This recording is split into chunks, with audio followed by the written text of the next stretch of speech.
insanely cool cars, tool reviews, and auto repair videos.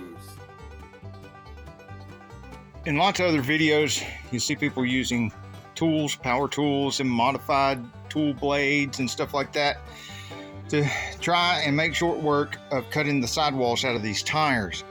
I don't use any of that.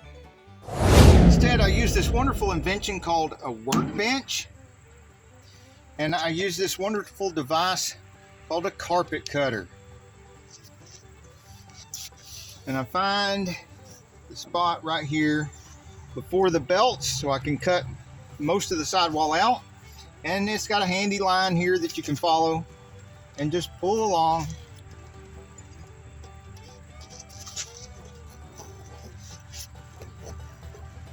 No power tool needed.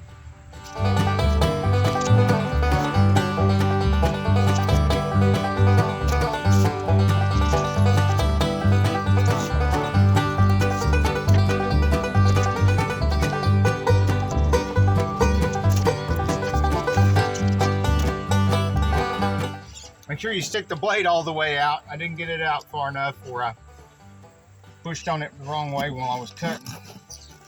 So there's a couple of places I didn't get all the way through.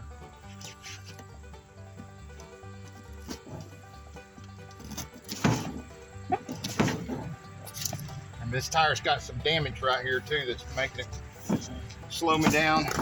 I missed a little spot right there. Forgive me, I'm a little out of practice, but there you have it.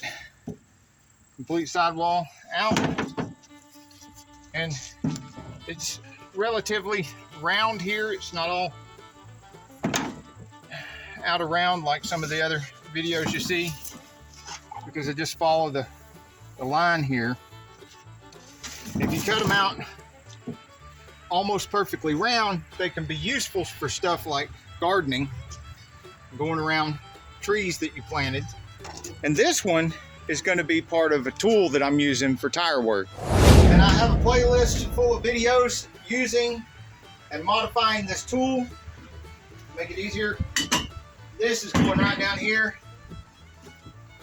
I will be cutting it a little bit more and affixing it down here so that it can protect the tires when I'm breaking the beads. And I'll have another piece that I'm making for here so that it can grip better, and another piece up here. So click the link that appears here for the playlist for the manual tire changer use and mods, or click the other link to the playlist of our tool reviews. The subscribe button is right there, and then you hit the bell and it'll appear down here, and you hit all. To see links in the description of the video, look below the video, you'll see more, and then the description pops up. To make the description go away after you've scrolled through and found the links that you want, hit the X. To hit like,